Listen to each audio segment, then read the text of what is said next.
И все терялось в снежной мгле седой и белой. Свеча горела на столе, свеча горела.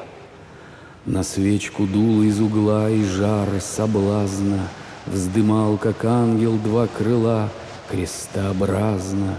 Мело весь месяц в феврале, и то и дело свеча горела на столе, свеча горела.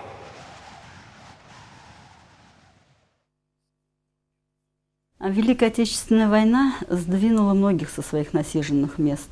Началась эвакуация из больших городов в глубинку России. И сюда, в Чистополь, были эвакуированы в основном оборонные заводы и отчасти творческая интеллигенция.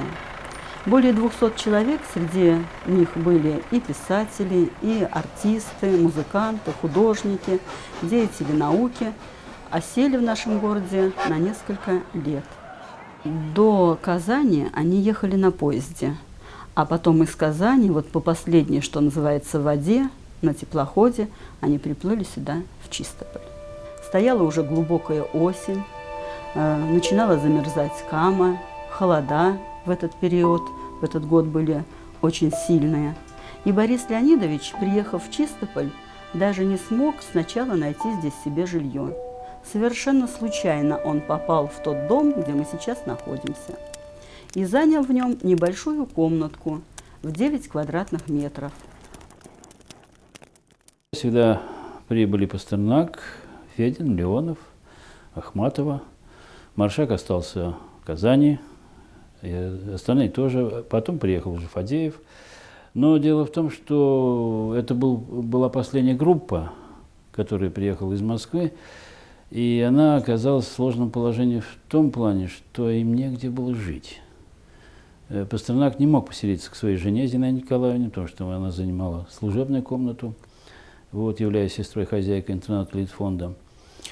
Поэтому он несколько дней помыкался в местном клоповнике, доме крестьянина. И еще хуже того, что у него не было хлебных карточек, а хлебные карточки выдавали тем, кто закрепил на какой-то жилплощади, получил регистрацию, скажем так, по-нашему. Город уже был переполнен практически, потому что сюда ведь не только эвакуированные приезжали, еще и беженцы с оккупированных территорий. И поэтому, когда вот в октябре уже он приехал, в каждой семье на постой кто-то был уже определен. И совершенно случайно он встретился на улице с семьей Переца Маркиша и узнал, что они уезжают. Вот съезжают с той площади, которая им была предоставлена. Потому что испугались страшных морозов, которые ожидались на Каме. А уже в это время рассказывали им, всем эвакуированным, что здесь бывают морозы очень серьезные. И вот таким вот образом он поселился вот в этой угловой комнате у Вавиловых, вот, с которыми сложились достаточно сердечные отношения. И проживал он уже здесь до июня 1943 года. Чистополь мне очень нравится. Милый захолустный городок на Каме. У меня простые, страшно симпатичные хозяева. И очень хорошая комната в хорошей части города.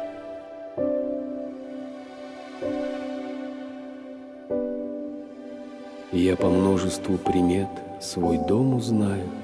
Вот верх и дверь в мой кабинет, вторая с краю. Вот спуск, вот лестничный настил, подъем, перила, где я так много мыслей скрыл в тот век бескрылый. В комнате, которую снимал Борис Леонидович, было всегда холодно из-за какого-то нелепого расположения печей. Он жаловался, что у него, когда он пишет, зябнут пальцы. Ходить приходилось через кухню общего пользования, где шумели 3 примуса. Иногда, чтобы температура сравнялась, Пастернак открывал дверь на кухню. Часто к шуму примусов присоединялись звуки патефона. Все это неслось в комнату, где работал поэт.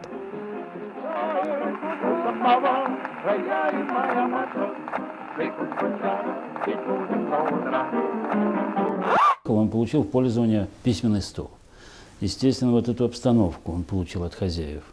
Вот. Понятное дело, кровать, кушетку и книжный шкаф он привезти из Переделкина или из Москвы не мог. А своего у него был вот подстаканник, который он подарил потом дочери хозяев, вот, и она нам переподарила. Вот.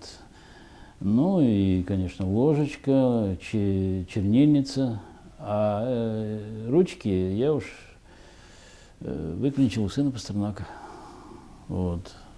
Если можно так выразиться. Я потому что как к нему не приеду, он начинает все прятать. А вот я говорю, из одежды что-нибудь у вас есть? Ну, есть, конечно. А что нужно? Ну, то, что он носил. И вот он вынес там охапку, ну, разного пошиба, как говорится. Вот самый новый выбрал. Пальтишко. Вот. Он его купил, сделав переводы венгерского поэта этого Шандро Петефи. Товарищи красноармейцы, краснофлотцы, командиры политработники, рабочие и работники, колхозники и колхозницы, работники интеллигентного труда, братья и сестры в тылу наших врагов, временно подпавшие под иго немецких разбойников, наши славные партизаны, партизанки. Пастернак попросил меня перепечатать на моей пишущей машинке свои знаменитые стихи из сборника «На ранних поездах». Но на машинке не было вопросительного знака, и я, печатая, заменял его цифрой 7. Когда Борис Леонидович увидел свои стихи, украшенные этими семерками, он вскипел, и я быстро перепечатал все заново.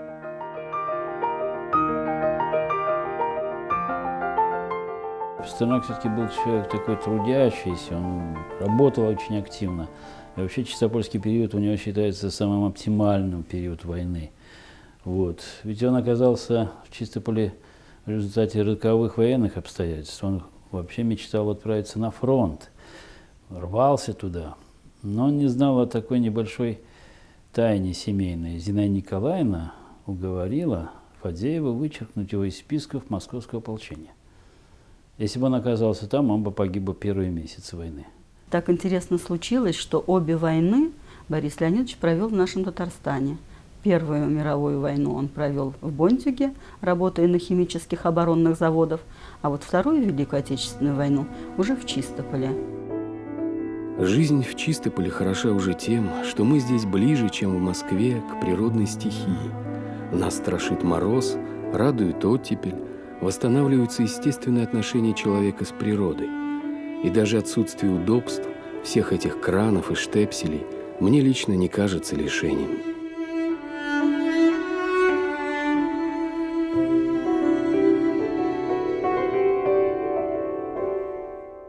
Обязательно была у каждого определенная плата за комнату. Кроме того, обязательно он должен был участвовать в доставании дров для того, чтобы было тепло. Все бытовые какие-то проблемы, которые были связаны с этой семьей, тоже помогать решать. Поэтому в его письмах из Чистополя мы можем обнаружить иногда очень даже смешные строки, когда Пастернак пишет: «Сегодня я чищу нужник». То есть он принимал участие в этом, он раскапывал и дорожки во дворе, ходил и за водой. Каждое утро ходил, воду давали в определенные часы, и он, как услышит звон ведер, так сразу отправляется туда за водой.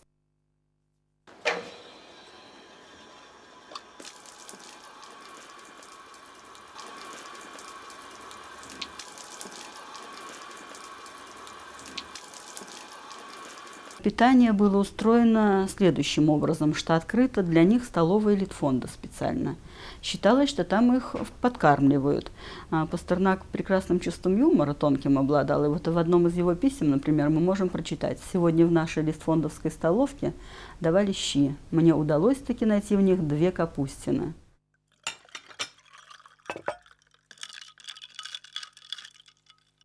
Зинаида Николаевна, супруга Пастернака, вспоминает, что она тоже подкармливала мужа.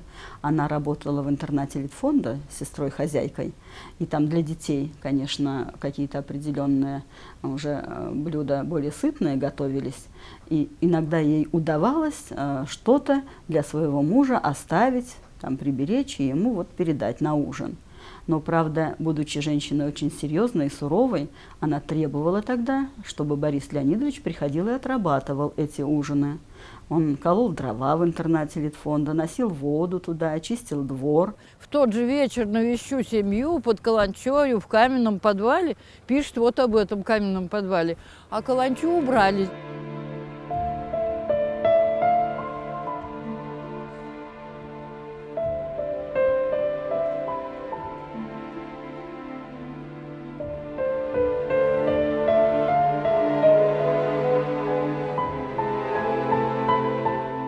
Идем нашим постоянным маршрутом на Каму, мимо церкви, а потом направо к Затону. Хороший, почти весенний денек и интересный длинный разговор. Он начинается с того, что Борис Леонидович говорит о вмерзших в Каму лодках. Когда он на них смотрит, то всегда вспоминает Марину Цветаеву.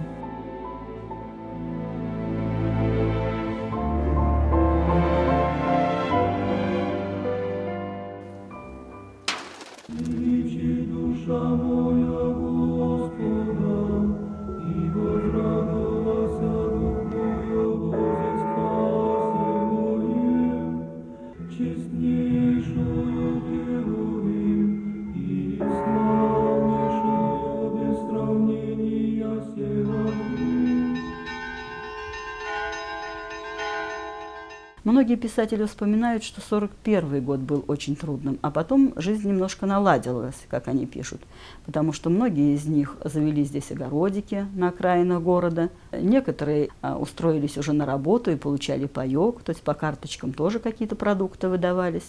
Вот таким вот образом эта проблема решалась. Но, конечно, было достаточно голодновато. Опять-таки, обращаясь к письмам Пастернака, можно найти там такие строки, что сегодня с Фединым мы гуляли по берегу реки Камы. Налетел ветер, и мне казалось, что он унесет Федина. Настолько, видимо, Константин Александрович был истощен. Сам Пастернак выглядел не лучше, конечно. Он все-таки сюда привез 18 октября что? Мешок книг, словари англо-русские и русско-английские. Он же привез сюда договоры на переводы Шекспира. 26 февраля 1942 года.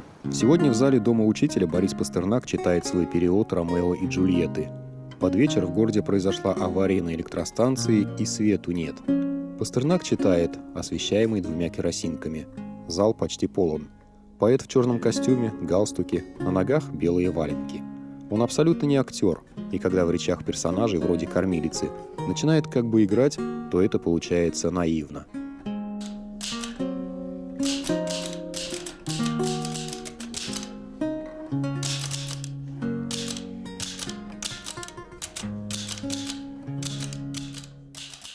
Здесь были написаны и отдельные главы романа «Доктор Живаго». И даже название этого произведения, окончательное, наконец, утвержденное Пастернаком, тоже имеет отношение к нашему городу. Дружба с чистопольским врачом Дмитрием Дмитриевичем Авдеевым, общение с ним, личность этого человека настолько впечатлили Бориса Леонидовича, что он решил ранее названное им произведение «Как мальчики и девочки» переименовать в «Доктора Живаго». В гостиной Авдеевых можно было встретить Тренева, Леонова, Исаковского, Сильвинского, Твардовского, Фадеева, сестер Маяковского и многих других именитых и неименитых писателей. В дни сборищ писатели там угощались пирогами и овощами. Но, конечно, не только возможность хорошо поесть привлекала сюда. Здесь читали стихи, спорили, говорили о литературе. Перед отъездом Пастернака из Чистополя я зашел к нему с фотоаппаратом и попросил разрешения снять его на память. Все снимки на фоне нарисованных ласточек на стене сделаны в этот день.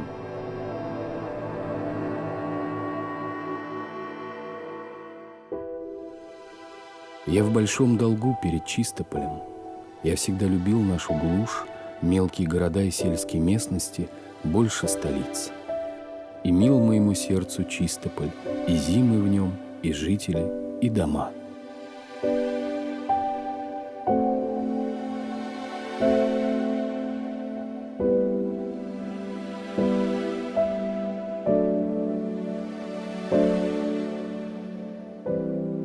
В июне 1943 года писатели с семьями возвращались в Москву. Пароход назывался «Михаил Шолохов». В день, когда наш плавучий дом должен был отчалить от пристани, мы с Борисом Леонидовичем сидели на берегу и караулили вещи. Сидим, помалкиваем, а мне так хочется поговорить с Пастернаком на высокие темы. Думаю, что бы такое спросить, и тут замечаю, что он изнемогает от жары в своем коричневом зимнем костюме. и у меня вырывается глупая фраза: «Борис Леонидович, а вы бы сняли пиджак?» В ответ слышу: «Я бы с удовольствием, но у меня такая рваная рубашка». Наконец, все вещи погружены на пароход. Кто-то едет в 1 и во 2 классе, кто-то в 3 и 4. Разместившись на корме, наша семья предалась мечтам о том, как мы, наконец, войдем в свой московский дворик, поднимемся на 2-й этаж и